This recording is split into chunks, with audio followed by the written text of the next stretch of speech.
Omid called me one day, Donald. He goes, yo, I got a gift for you. Yo, I got a gift for you. And I was like, all right. And if you know Omid, which I'm sure you do, he's just incredible at gift giving. And so I pulled up in Miami. It was convenient that I was there. I live up here in Canada.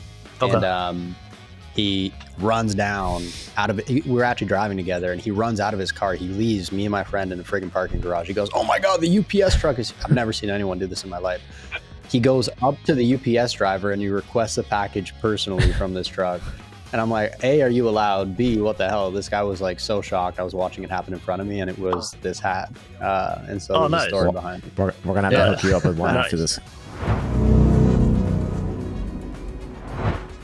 Ladies and gentlemen, welcome to another episode of My First Exit. We got our co-host here, Nicholas Singh. Nick, say what up.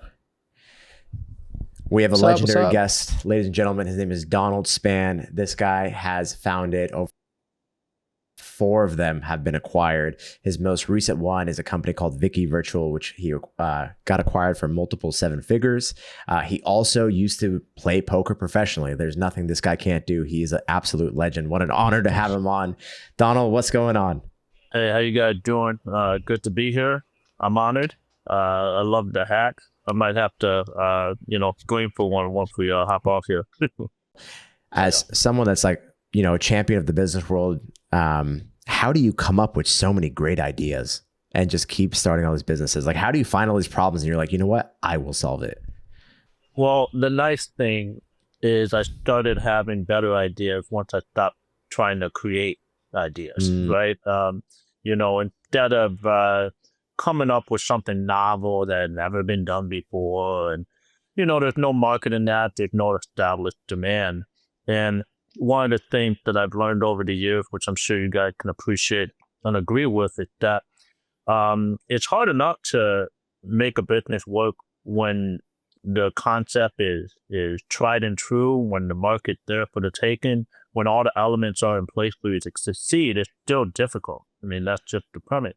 And so having that tact, in addition to trying to educate a market that doesn't exist yet, the only people that are able to pull that off, usually it takes a tremendous amount of money, resources, time, struggle, multiple rounds of investment. And if they pull it off, it's a multi-billion-dollar company for a reason, right? So, that's not a surefire path to entrepreneurship. It's just like a moonshot. And so the majority of the ideas I've worked on over the last decade or so have been obvious. They just they're hitting me in the face. My most recent call center was a merger of 2 things. I had built and sold a call center actually for 8 figures. 8 figures. After chilling for 2.5 years, invested in 16 different companies and just sort of chilling out and creating the course that you're familiar with. I went to a cannabis themed event that a buddy, pushed for me to attend. And there was a guy on the panel that was like, yo, as operators, we're underserved. And light bulb, hey, what about cannabis, a call center for cannabis? And, I talked to one of the panel guys and he was like, yo, if you're serious, let's do it. First client, first advisory board member, first investor. So, sometimes these things just fall in place. Wow. That's awesome. Damn, man. Damn. Yo, I mean, let me take it from there. I mean, first of all, Donald, that's fire. I was reading your Reddit, and we're going to dive into like the nooks and the crannies of the the exits in the moment. But I remember reading something fantastic, which is you said, I forget the number, so forgive me. Yeah, but you had started a number of businesses, and it was near the end. You mentioned something to the tune of that a certain percentage, if not all, you were able to get to over 10,000 a month. And so I've done this for myself twice. However, I'm telling you from experience, it's fucking difficult. And I know you know that. And so many people, they start, and it's still difficult for me. If you were to ask me today, how do you go from $0 to $10,000 a month? I don't have a playbook. Frankly, it was kind of by accident is how it feels. So you've done it a number of times. If you could put it simply, Donald, for anybody listening, what does it really take to go from $0 to $10,000 a month, which is a huge goal for a lot of people? That's life-changing money that'll allow them to quit their jobs and do something that they love. What would you say? Well, one of the big things, And congrats for, getting to that point yourself. That's already above the pack in terms of achievement. The big thing I say is try to lean into some type of prior expertise you already had. And, sometimes it's,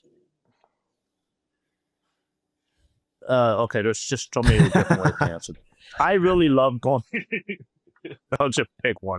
I love going 0 to 1, right? And 0 to 10,000 is sort of like, in some cases it's 0 to 1. Our first client with Call Counter I can say this, it was 14,000 a month. So that was, Wow. with Vicky Virtual, it was, I think we hit 10,000 in revenue around the 30 client mark, right?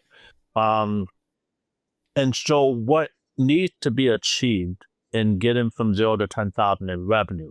Profit's a different story. It's so variable depending on, everything. But in terms of revenue, really you're still establishing, but you've started to get a bit of a rhythm in terms of one channel that you're starting to get the hang of. So whenever you're considering or launching anything, you have to be dead set on, what your offer is going to be, who you're going to be selling to. And you might not even have that completely figured out, but you're at least experimenting with different niches, different demographics. And you're working that, I just started a new company, June 3rd is when we launched it, called Life Tech Staffing. We are doing senior level domestic sourcing for the life sciences and AI sector. And, I don't know when we're going to land our first client. I think it's going to take 3 to 6 months on the low end. But what I'll say is that I just had my first conversation today that went very well with a potential sort of prospect. And it's like, okay, I have gained something from this conversation. And now I'm going to sort of spiderweb my way into similar conversations with similar people in similar positions and just keep working that angle. And so in working that angle, eventually you build a pipeline. And when that pipe is big enough and full enough of people in that line, they start to drip out of the pipe into your business. And depending on the size, suddenly you're at 10,000. So the one thing I would say is pick something, beat the heck out of it, do it in a way that you can afford to maintain so that you're not too discouraged. And, stay away from things that are too crazy. I really don't know what else to say. That right there is fire. I feel like it's such a proven way. And I feel like we need to be reminded more than we need to be taught. And I feel like I keep hearing the same thing of like, have the channel, know who you're talking to, and of course stay consistent with it. Earlier you mentioned like, the best business ideas kind of just hit you in the face, and you just started another one June 3rd. What's kind of the story on how this one hit you in the face and why you were like, I'm going to solve that one? That's a good question. Yeah, great question. So the second to last job I ever had was working for a large staffing company called Oxford Global Resources. And man, did I hate that job. I was there for 4 months. Don't we all? It's horrendous. What exactly did you, I mean, I know this is a niche question, but what if you could say it in a word did you hate most about it? And I don't mean this is a bad thing about the company, but I want to build a relatable story for people listening. I'm happy to say a bad thing about the company. Hey. I'm not. The company was fine. Hey, being an entrepreneur has its perks. Being an entrepreneur, you can kind of talk your shit. Yeah, I don't have to, do the corporate interview. Never say anything bad about previous employers. So it was just the environment. The company was fine, but they had a structure that was focused on the company and not on, the people that work for it, right? Once you achieved a certain amount of commissions and trust, you were getting paid enough to sort of be okay. But in the beginning, this was back in 2010, I was an account manager in the telemarketing sort of sector for this staffing company. And so the contractors we were working with we were billing them out at like $300 an hour. I think back then they were starting to build out towers for 3G. Oh, wow. Right. Yeah. And there were, for whatever it was, there were some cases where there were like 10 people in the entire country that could do it. So they were making like $500 an hour. And we built them out. And so, long story short, the premise was pretty cool, and I liked that. But we started at 7 a.m. and we had to maintain a daily 3 hours on the phone as a metric. So we'll just, dialing our bus off. We had no established relationship with any decision makers or potential decision makers, and you're just pounding the pavement, so to speak. And it was less about number of calls, which I do understand to a certain extent. It's like if you have quality conversation, if you have 10-minute, if you have 18 10-minute conversations, that's 3 hours of talk time, and you have to achieve that every day. And so it would be very difficult to do that. But the bigger thing was, so we started at 7 a.m. There were times where I showed up at 7 on the dot. And we had those like half height cubicles. And so my boss was right here. I had a coworker right here. It was like in a quad. Coworker, nice guy. Boss, his boss, diagonally across. So I got already these heads. Fuck that, bro, dude. Already fuck that, man. Yeah, right. And so there were times where I'll show up at like 7 a.m. And the first time that happened, it was like, listen, if you were at one more red light on the way to this job, it would have been 7:01, 7:02, and you'd be late. So you want to make sure that you're here around 6:55. Oh my God. It's like, miss me with that bullshit, man. Miss me with that bullshit. And by the way, apologies for putting you down this rabbit hole. So bring us out for us for a moment. So you had this, second last job at Oxford, and fast forward to now, you're starting a new recruitment company. How did this all kind of get paired up for you? So, so going back though, I think the nugget here is, I think in general, from a manager standpoint, because if you guys are growing businesses, your audience, it's important that you're managing people that you bring in well. And so my approach is that you watch, but don't actually micromanage them in terms of constantly giving input. That's just annoying, right? Be aware, but not in their face. So when I started there, though, I had a friend that I already knew, and this was in Madison, so full circle in terms of me being back there. He started working there right before I quit to sell coins for a living, and get fired after 7 months doing that. So he continued at that company for like 10 years. And I always wondered how the heck he could do it. He was on the recruiting side. And now the guy has, 4 kids, a mortgage, a boat. For the last 5-6 years, especially with my close friends, I'm like, yo, hop over to the other side. The grass is green, entrepreneurship, yay, let's do it. And he was like, no, my job's good. Well, and in March, my last LinkedIn message to him was like, yo, we should do something. Oh man, my job is great, and I'm feeling real comfortable. Things are going great right now. And then, of course, his hand was forced in May. Oh. And he got laid off. Thankfully, there's a good amount of runway there.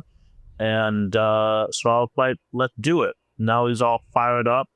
I'm all fired up, and we're going. Wow. Talk about alignment right there. You also stayed persistent. Like your pipeline of prospective co-founders, it ended up dripping down. Partners. Yeah.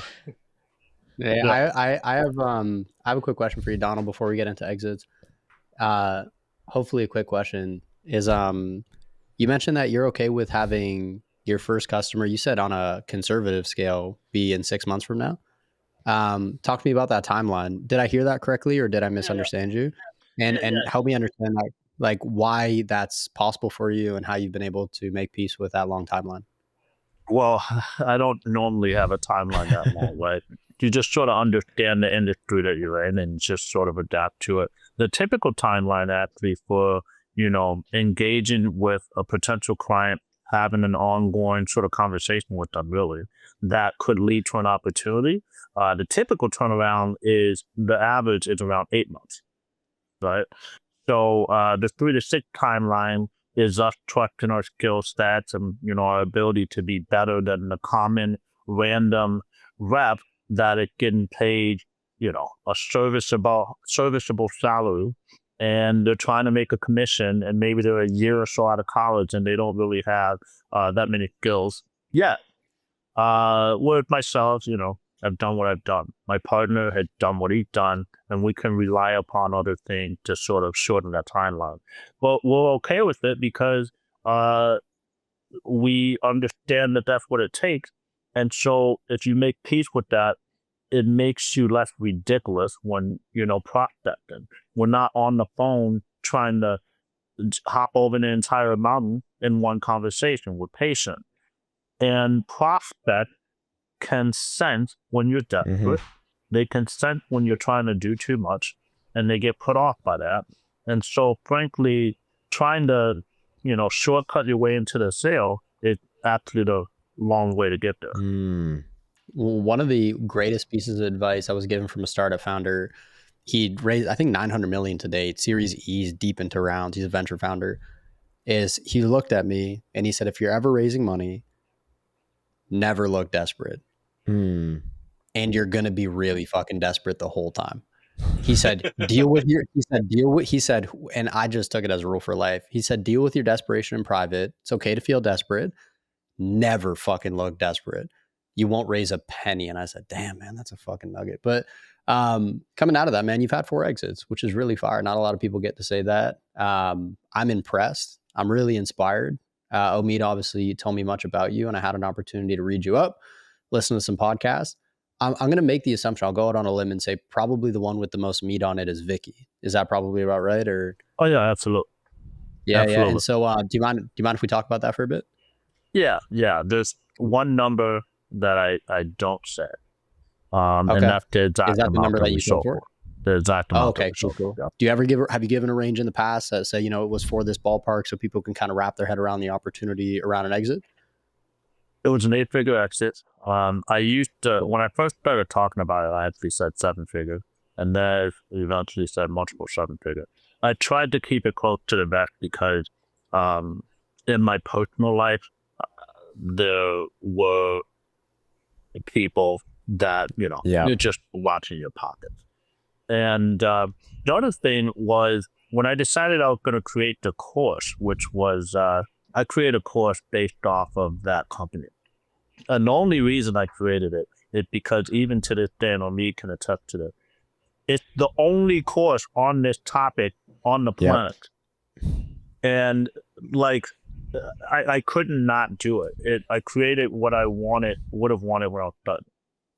But when I was looking into it to this day, I didn't want to be a guru, and I didn't want to be someone that was trying to be oh, this is going to happen. So, I put in my year 3 revenue. So that was nowhere near our revenue when I sold it. And I wanted to be more approachable. And so in doing that, I'm glad I did it that way. It's allowed us to have an impact on people that see the business for the opportunity rather than a get rich thing, because it's not a get definitely not. Definitely not. Omid is speaking from experience. So we can definitely dive into how we met and that whole process of kind of how I discovered you. What I'm most curious about, I know we briefly spoke about this. At the time, and you mentioned it earlier, you were selling coins, and you were killing it selling coins, but then you ended up coming into a business, which I think was which acquired, which was Rentabo, or was that the first one? Rentabo. Yeah. So, yeah. I was going to say the hardest thing in everything that we do is that 0 to 1 that you mentioned earlier. So especially your first business, how did you make your first $1,000 in your first business to then eventually having that get acquired? Because that's obviously the hardest on everything. It's that 0 to 1. Well, I'll say this. With Rentobo, it wasn't as hard. Like what we achieved wasn't necessarily that hard. I would say the achievement was getting into Y Combinator. I mean, that was great, right? And I didn't have too much to do with that. It was myself who had dropped out of Wisconsin Madison, and then 5 people that graduated from Ivy League. So, it was all about the team. But I was the sales guy, and all but myself and my friend, and just one other guy at first that's actually also from Wisconsin, were the initial sort of team, right? And so they built the product, and I was the sales guy. And what I really learned from that, and what was really achieved from that sort of set the foundation for the next 10 years for me, or 12 in common, was that starting a business, once you have some resources and you're not as desperate as a lot of people are, especially when raising money, which honestly, unless you're really doing a moonshot like your buddy is, I think it's a terrible way to go about starting a company, because then you're playing the lotto as opposed to giving yourself a high percentage chance to succeed, right? Like it really is. You can be fantastic, but all it takes when you're trying to generate that amount of traction and revenue and customer base and essentially be a household name, if anything really throws you off during that trajectory, it blows up. Right? If you have something like, hey, I got this metric, the main metric we're focusing on is user acquisition. Okay, let me circle back. So with Rentobo, we built a tool that served 55% of the market, which was single unit or small number of unit landlords. That didn't really exist yet. There were enterprise scale tools serving the other 45%. They didn't build anything for the single unit landlord. We built that. And, it was free at first. And the only thing that cost any money was if a prospective tenant was going to submit an application, they paid a $35 application fee. You guys know that's cheaper than a lot of places. And then we charged a piece when they started paying rent. So it wasn't difficult to get people on board in that regard. And then we had a cool thing for syndicating. We were one of the only people that ever had a displayable template on Craigslist for the short amount of time that Craigslist ever had that. And so we stuck out a lot. And so again, we built that to about 17,000 users and had a few million listings. And so when we got acquired, what I learned from that was, man, rather than focusing on how much money I'm going to make, I'm just performing one task at a time. Write a blog post, done. Call this one person, done. Look into a CRM, done. And we treated it sort of like a school project as opposed to a business. But in performing these single individual tasks over and over again consistently, without pressure really, because we were funded sort of personally, my friend was rich, and so we were good regardless. It was like suddenly we had a business. And when I realized that a series of very simple, actionable steps suddenly gave us a business, I realized I could do that over and over again. And so the reason I started over 20 companies over the course of the next decade was because it's like, I'm just performing a series of tasks and suddenly we have a business. Now just go out and land one client at a time. So how did you feel after that first exit? So you got the learning, which is you're just doing, the task over and over again, but like feeling wise, like, did you buy anything cool? Were you like, I'm gonna go travel? Like kind of after like you just did what so many people will never do. And also, what was that exit for? Do you disclose that RoboTaxi one or the RoboRent? Yeah, so Rentobo sold for just over $1 million. I will say Very that nice. our investors were about $700,000. So that wasn't Yeah. life changing for me. What Yeah, was but it's great still about really it's accomplishable, man. Congratulations. Yeah, I mean, it was a fantastic notch in the belt, right? And, that was 2016. By then, I had my cleaning company. I started some other stuff. I had Vicky Virtual. That was already a year old. And so, I felt like a bona fide entrepreneur, or let's say multiple business owner at that point. Um, and so that was just like, okay, great. It's done.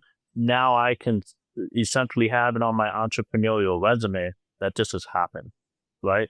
But at that point, I was in the trenches. I was like in there. I knew I would very likely never going to have a job again. And so I was less focused on outside of the, sort of philosophical win. I was less focused on the amount of money, which wasn't life changing, and more focused on, okay, this has happened. Now, how do I do something that is like legacy building? And so, selling Companion Mage was, I would say, more significant because it's something that I started. We didn't take in any investors or completely bootstrap. I actually did it with my dad. We had a $100 budget that we built from. Neither of us had any money when we started that. Seriously. And my dad and I always wanted to do a company together. So when we sold that, I bought one stupid thing I can't remember. My dad was buying chains and shit. And, so we enjoyed that. But, by then, now 2017, and Vicky Virtual was starting to make me a lot of money. And, it's just a trajectory. It was just momentum building with different projects. I created a business to hit a certain milestone. My initial goal in 2013 when Companion Mage was started was to hit $3,000 in personal profit a month. My expenses then were $1,500 a month. I was living in a $350 a month apartment, one bedroom out of a 3-bedroom with a buddy of mine whose parents owned the 2 flat in Chicago. So, it's just little steps compounded. You can do that in the context of one business, or you can do that in the context of different businesses that essentially serve different purposes. Unbelievable, man. And so it really I didn't know any of that. I mean, Omid kind of gave me piecemeal, but it's always nicer hearing it from the horse's mouth. I know that while you were at the tail end of this all, like Vicky was really taking off. Let's talk about that for a moment. So I understand Vicky to be a virtual receptionist call center for cleaning companies. Is that correct? Initially, yes. Our first, Okay. we started because I had a partner that was also a cleaning company owner, and a year and a half in, I bought him out. I can't say the amount, but I bought him out, and the moment I bought him out, my income went up a lot, and that's actually when my life started changing a lot. Why'd you buy him out? It just Wasn't it working. needed to. It was either that or we dissolved. Yeah. So it was Okay, very yeah, it's just one necessary. of those just natural is like a natural understanding on both parts, which is nice. I've seen that before, which is always nice. And Yeah. then, So are you comfortable? Go ahead. Oh, I'm sorry. Yeah, please. Yeah. So really quickly, so we started off serving cleaning company, but over time that changed significantly. Our first 20 clients, 95% were cleaning company. By the time I showed, it was 15% of our clients, 40% were attorneys, and we were in 40 different industries serving 1,300 clients. How are you acquiring customers at this scale? Were you still just dialing for dollars and cold calling? No, I personally dialed for about 3 weeks. 70% of the roughly 2,000 clients that we ever landed, that ever signed up, were inbound, right? Through a combination of, it was mostly organic. There was also referral. Once you get to a certain number of clients and tenure with those clients, you'll sort of get the referral thing rolling. There's all kinds of different methods. We also had 3 full-time sales reps. We had some ad dollars born, and, you start to develop additional channels.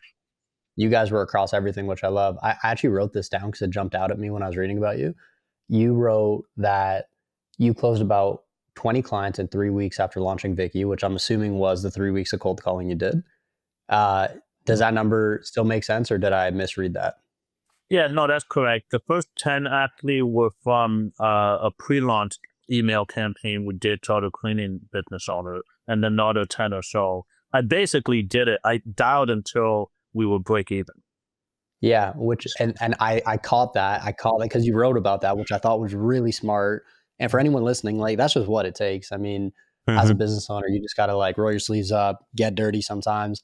Uh, do you remember the sales pitch you're using? Because you were probably incredibly effective. Well, give me that script.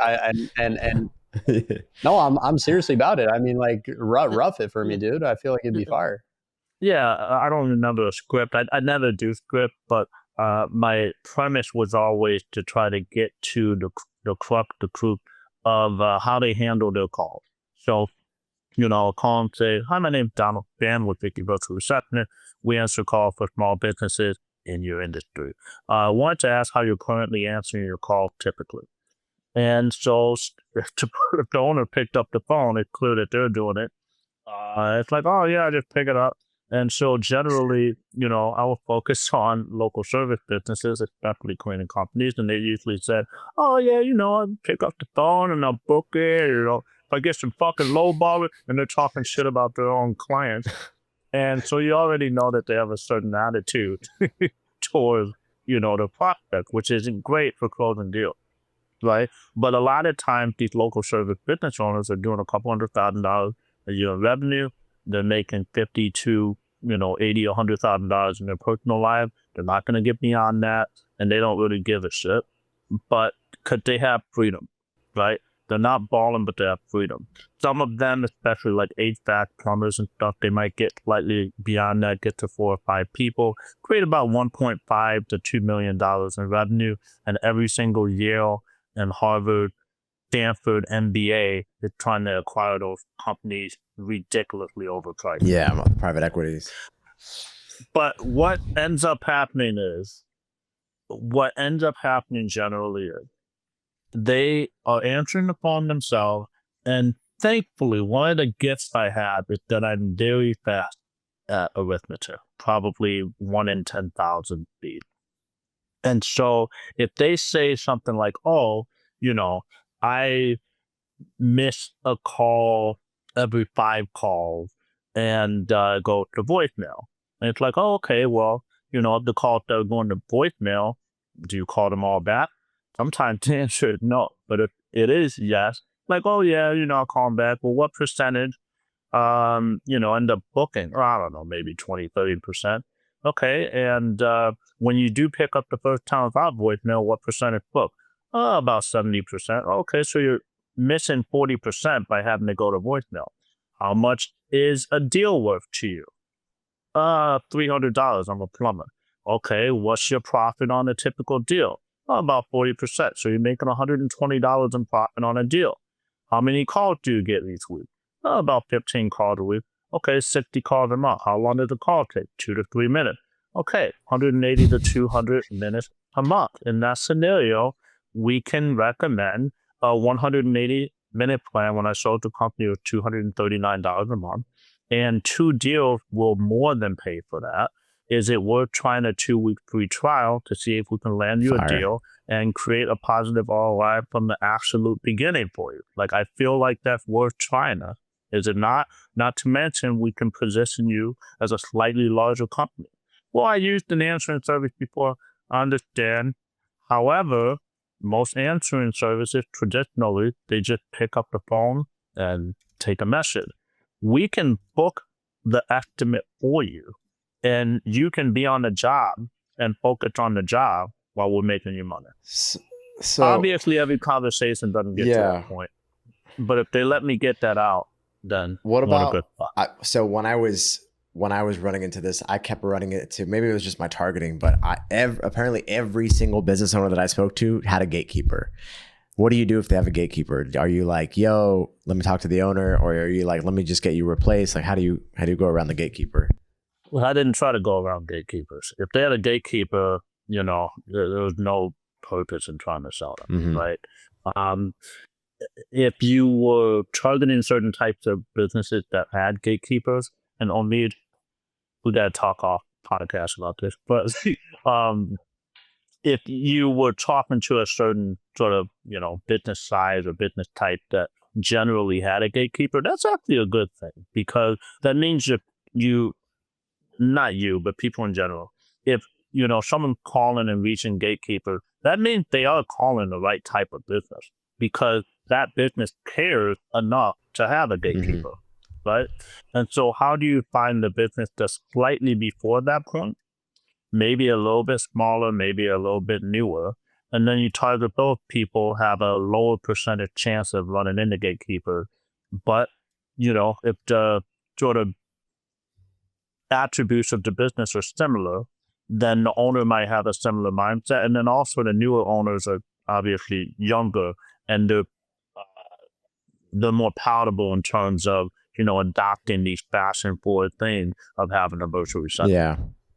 I love that answer.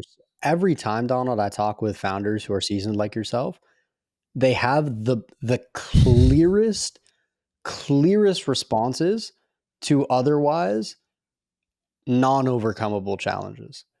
We just threw at you, in my opinion, a worthy challenge. What happens if you get a gatekeeper? It's no business, no bueno. Like, AKA find the people who don't have them, because those are your customers. I was like, man, like, do you know how often an unseasoned founder like myself would just think, I just have to find a way to get around this person? You're like, no, you're not going to, or you might, but the percentage is so low. Coming off of that for a second, and again, the only reason I ask numbers is not to be nosy. It's just so that audiences can get a feel for what they're missing out on by not diving into entrepreneurship and creating something that's sellable.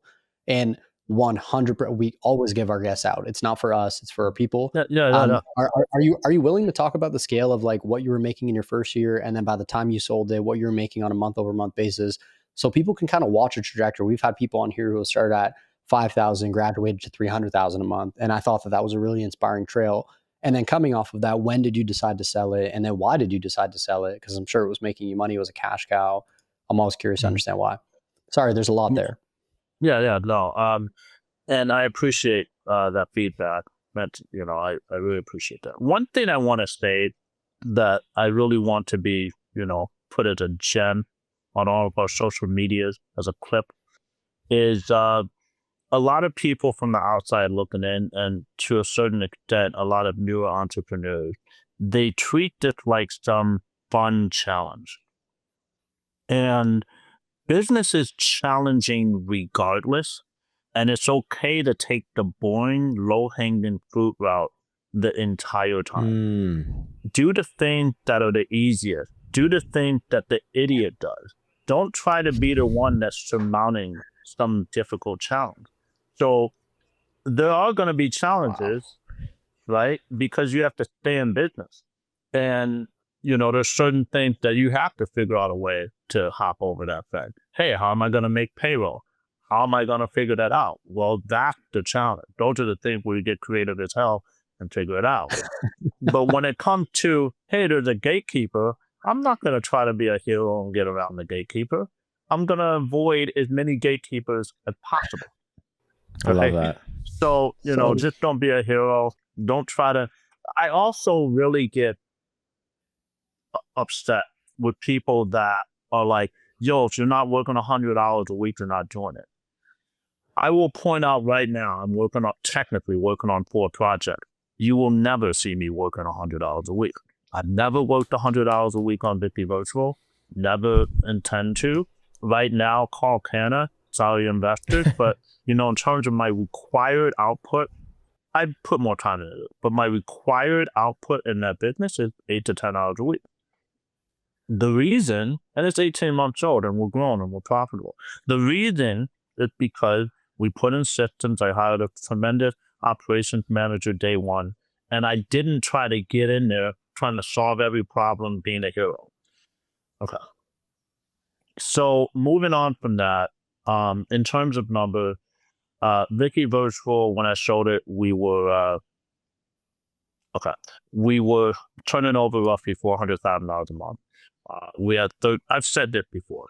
We had roughly 1,300 clients, and our average client size was about $300 a month. And our margin was about 30%. So, Anybody that can extrapolate that, congratulations, you know how much I was making. um, and yeah, so it's fantastic. But, one of the big things that I sold for multiple revenue. And when growing it, there was a time where I thought I would keep the business for 20, 30 years and hand it down to kids I don't even, that haven't been thought of yet because I don't have any. But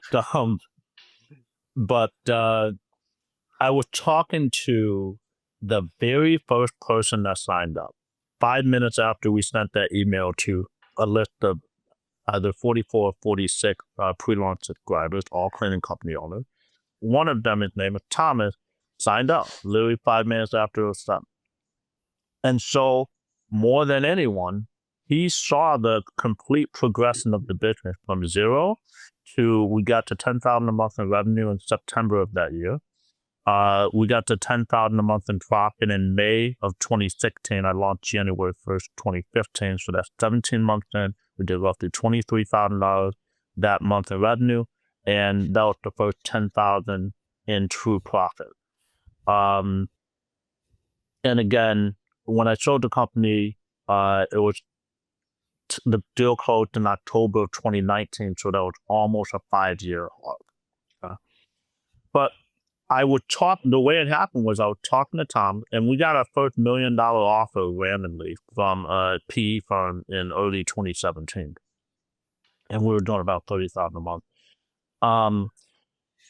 And I scoffed at the first $1 million offer, which felt ridiculous because I did not have anywhere near $1 million personally at that point. I was like, geez, are you crazy? Why would I have this? What?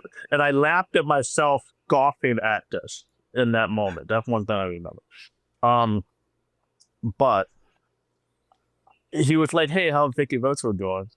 And I was like, well, pretty good. And, maybe I consider selling. And he's like, are you serious? Let me send you an offer. And so I'm not kidding.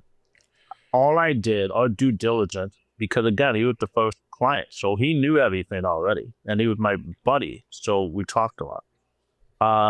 I sent him over straight screenshots of revenue.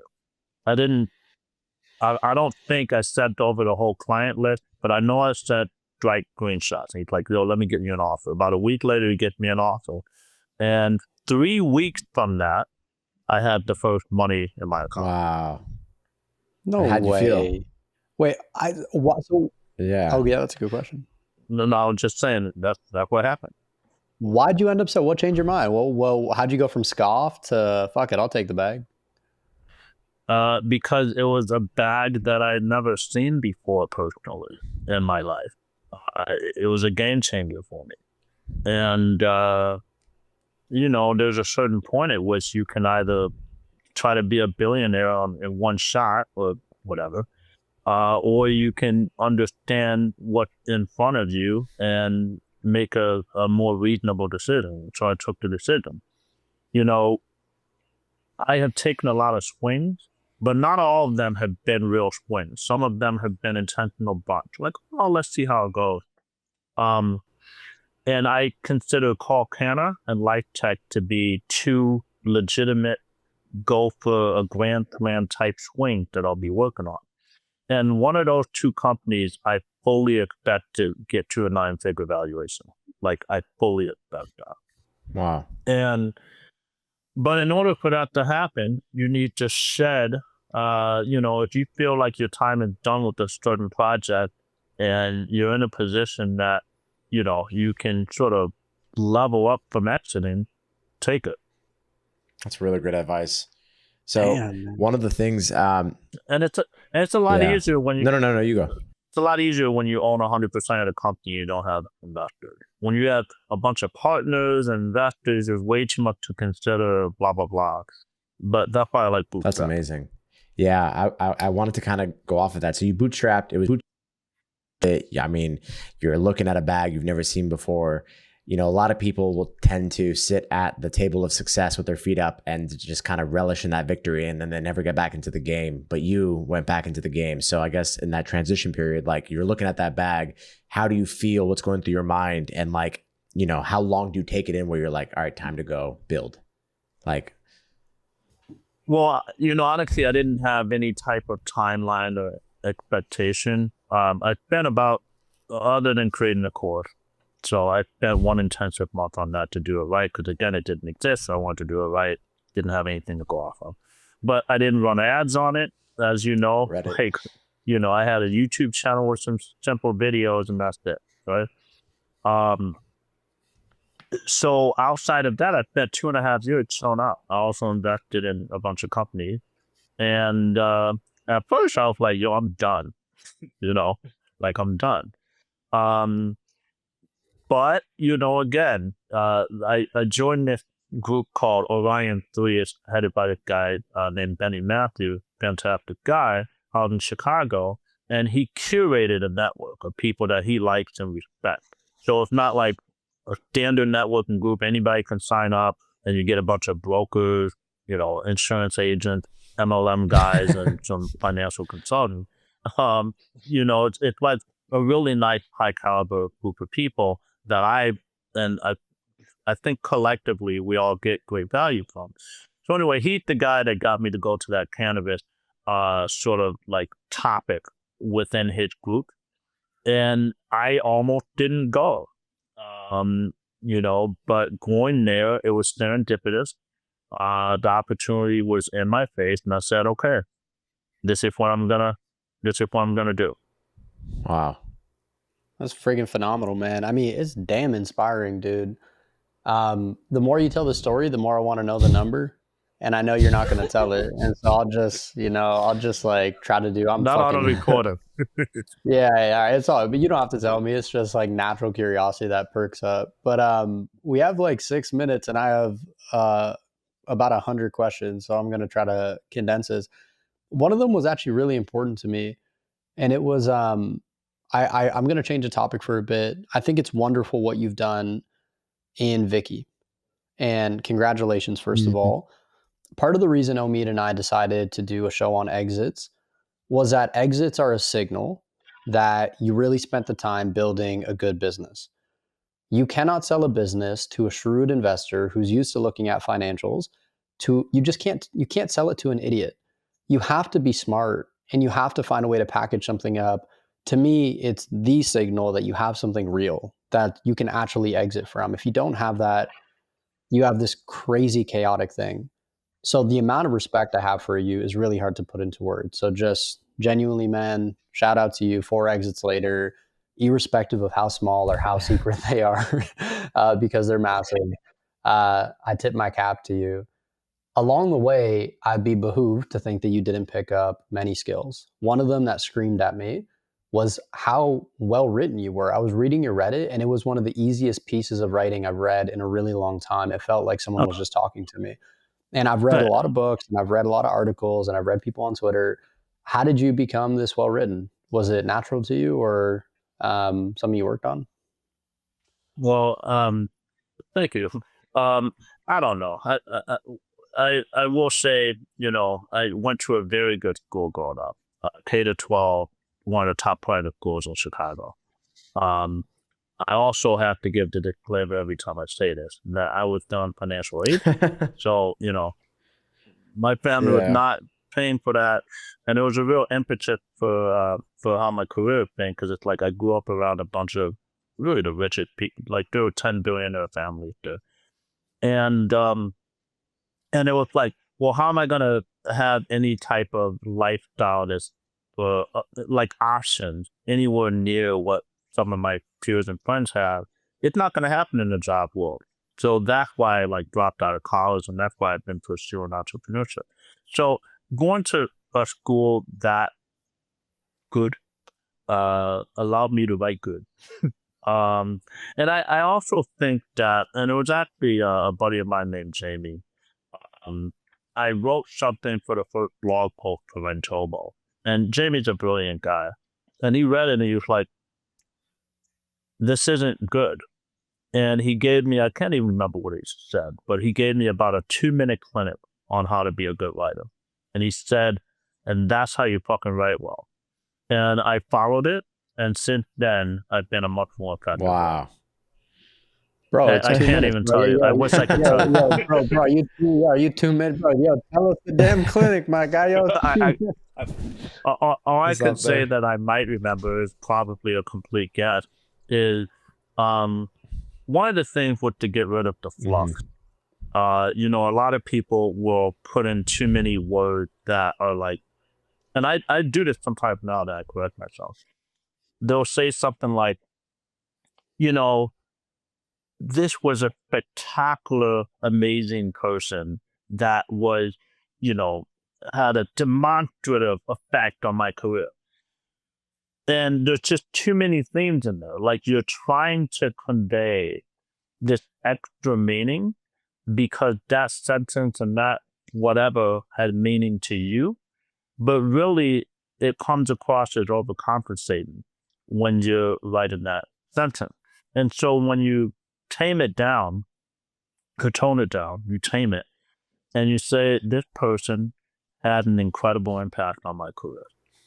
Remove all the adjectives. It's simple, Yeah. and it still gets the point across. And I think the potential gain you get in that extra 20% of meaning in that sentence, these are the specific words that are completely... So when you say that versus... And you put the reader through more mental work than they need to go through, then pretty soon the human brain gets tired, gets fatigued.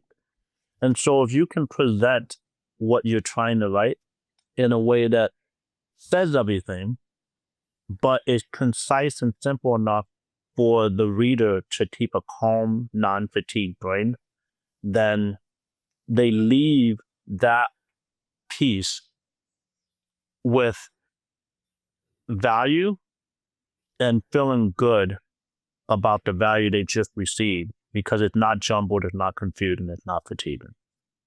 Fire. And by the way, Omid sent it to me. What's the post called? If people want to Google it, Reddit, it's entrepreneur Reddit. What's it called? You just got to look up call center Reddit. I have no idea. And then the first post will be Donald's post. It has the most upvotes, most comments, fire posts, long. I remember that's actually how I met Donald. I found this business idea. Really? I found this business idea on TikTok and I was like, this is so cool. Let me look into this. Let me do my research. And I was like looking it up on YouTube. I could barely find anything.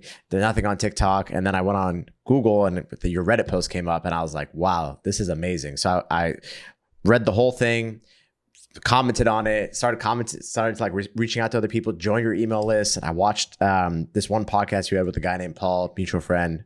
What a stud. And I was like, you know what? I'm going to get this course. So I ended up getting a course from a guy that I read on Reddit. And then it was so great. I was like, I really want to talk to him more. And sometimes, I ended up paying for a minute or an hour of his time because it was so valuable and we became friends. And it's like just a lesson for anyone that's reading. Get into the people that you want to meet ecosystems because, sometimes your heroes can be really dope. Hey, that's fire, bro. I appreciate that. No. Yeah. I've two more things. By the way, do you have a heart out? I'm looking at the time. I got time. Okay, cool. All right, fire. I gotta run at about 10, 15, but I'll say that, did I hear earlier that you built a course and you didn't run any paid behind it? Yeah, no ads. Did it do well to cure? And again, I'm not asking for numbers. I'm just curious. Like it's a really like non-traditional approach. Yeah. No, I mean, again, I didn't want to be known as the course guy.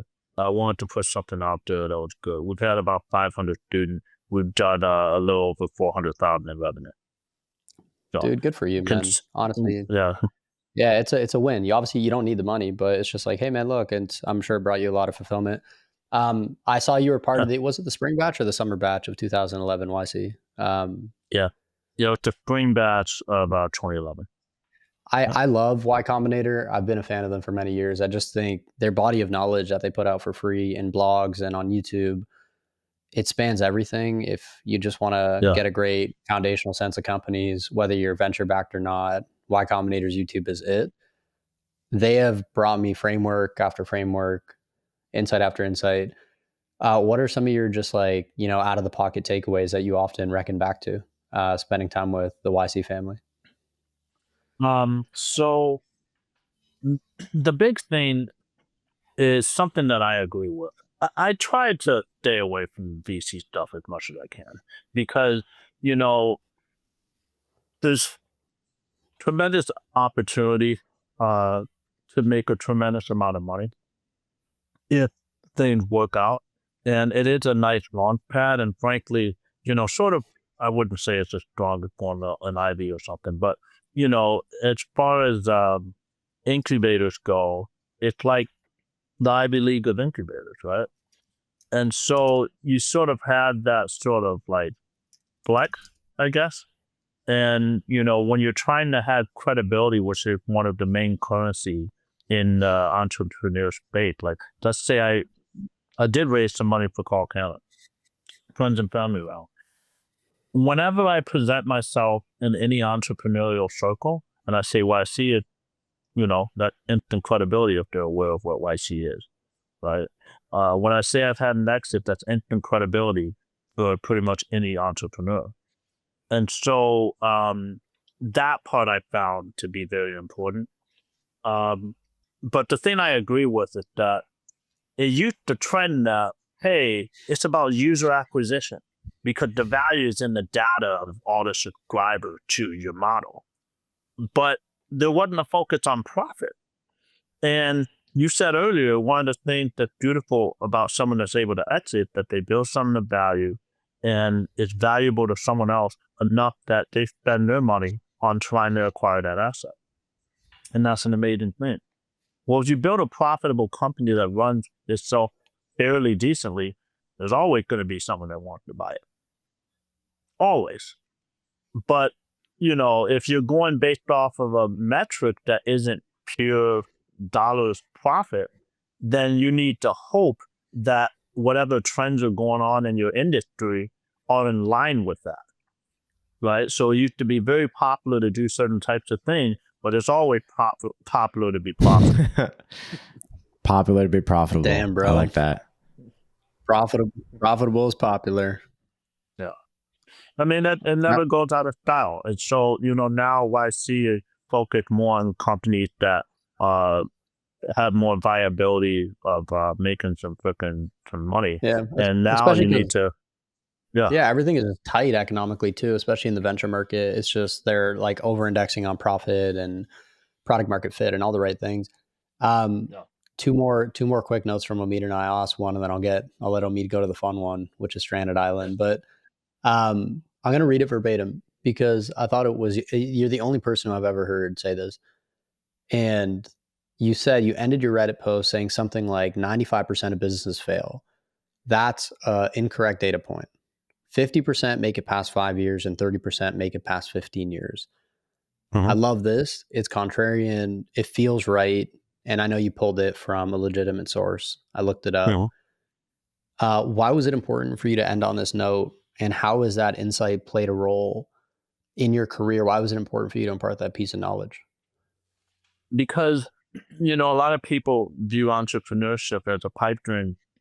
And honestly, I get really emotional whenever I talk about this. The entire premise of entrepreneurship would not to be an entrepreneur. It was to have control over my life. And so that meant, which is my mantra now, I say it every now and then, which is to have complete control of my time and enough money to enjoy it. So what is business ownership other than a vehicle, an effective vehicle to achieve that goal, right? So I do clearly like business, but I'm not necessarily passionate about anything I've ever worked on. But I am passionate about what's possible through, entrepreneurship, business ownership as a vehicle. And so because it's such a beautiful thing that not a lot of people have the chance to achieve, and I am getting emotional about this, everyone telling you that it's an absolute pipe dream and you essentially have to win the lotto. Like, you know, all these people are like, oh, congrats, you made $10. 99.9% of people never do. That's not true. It's obvious that significantly more than 1 out of 1,000 people achieve $1 in business. And so it's like, okay, well, let's get away from the pipe dream ideology, because a lot of entrepreneurs say shit like that to make themselves look better, to gas themselves up. Look what I did. They're like sort of almost gaslighting in a sense where it's like, I'm a 1% just because I did anything. Please buy my course, right? They're like trying to project themselves in a way where it's like, you can do this, therefore buy. But also, I've done what no one else can. That's my credibility, which is sort of forced and fake. So what are the real numbers? The real numbers are, if you focus on something that's real instead of going after the crazy shit, if you go for the low-hanging fruit instead of trying to be a hero at every time, and you conduct yourself in a way that is tried and true and battle-tested in markets that are obvious, with competition that had been around for a long time, even though they're not very good. If you insert yourself into that equation and you do what everyone else is doing, but just a little bit differently your way, based off of your personality, your traits, what you can see yourself doing consistently over and over again, then eventually you'll get your slice. And so how did that translate in the numbers? That translates into 50% of people that actually incorporate their companies and do something. For the most part, they're not talked about because people aren't very creative. So they are doing things like, you know, being an accountant, a CPA, or, you know, setting up a solo law firm, or, you know, they're a plumber that got pissed off at the plumbing company they worked for, and they stole a couple clients and started their own thing, right? And so the 50% that fail within 5 years, 50% of them, it's not even because of lack of client generation. It's usually something else. You know, I had a painting company that in our 5th month, we did $50,000 in revenue, but I was so annoyed with my partner. In month 6, I dissolved the company. So that would have been another success, but it's a failed company, right? So it's like, okay, if you look at it in that lens, then it becomes a lot more achievable.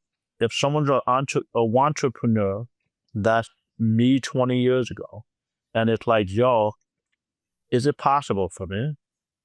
They can hopefully see that, read it, and say, this is possible for me. I can be inside the 50% if I go for it. 99% is too improbable, and I'm going to stick to the job for the next 25 years that I hate and not actually live, but I can get into that to 50%. So that's why I said it, not to mention it's flipping real anyway, and it really annoys me that other people aren't echoing. Wow. I think that, yeah. Fucking glad as hell that needs I to be asked. said. I took so much. Like the most important part about that was that you brought it back to the truth of like why entrepreneurship, even why the hell does everybody want to own a goddamn business? Yeah. To enjoy your life. What the hell are we really doing? And I've questioned venture-backed founders a lot in this. Sure, go do something grand and big, and I respect it. And a lot of them just leave enjoyment on the table into perpetuity. I'm like, yo, like, bet, go do something moonshot, right? Go change the world, bet. Damn, man, I know that you weren't just meant to just completely can your own enjoyment, though, along the way, or delay it 15 damn years. Maybe I'm wrong. Mm-hmm. I just can't imagine that's the way. And so thanks for saying that, man. I thought that was really, really profound. I mean, do you want to pull us out to Stranded Island and call it a day? Last question. We like to end it on something a little bit fun, more fun. Because I mean, this whole conversation has been great with you. Uh-huh. So here's the question: you're stuck on a stranded island. Who are you not bringing and why? It can be individual people. It could be an archetype of a person. It could be like a demographic. It could be anything. I'm not a red hat wearer, so I won't go political, but that's an easy person I would never. Maybe I would do it just to beat the shit out of him for like 6 months straight. Let's see. Who would I not want on the stranded island with things? All right, in a business context, I wouldn't want a pessimist. I think it's important if you only have one, I'm assuming one person to sort of spend time with.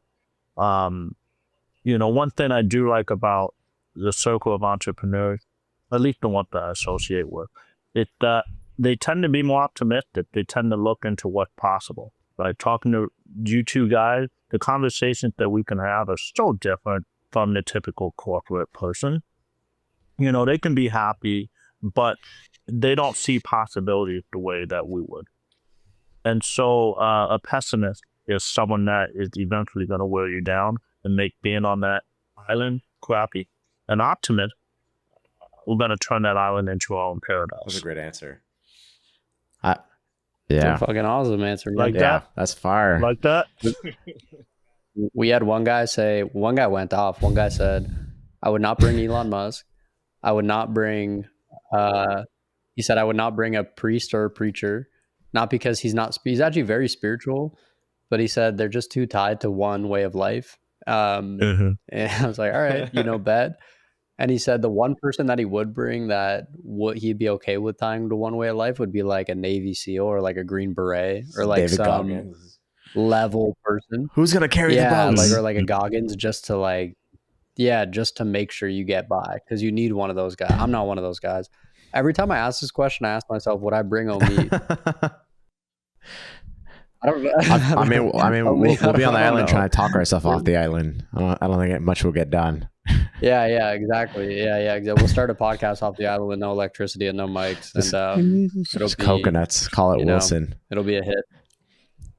Yeah, exactly. the Stranded Island podcast. Yeah, exactly, man. Donald, man, this was fun, dude. Dude, this was really fun, dude. Thank you so much for your time, bro. It's not a minute goes by where I don't take that lightly, man. Yeah, so you were a legendary guest. You are a legendary guest. Thank you. Honored to have you on. You are dope. Thank you so much.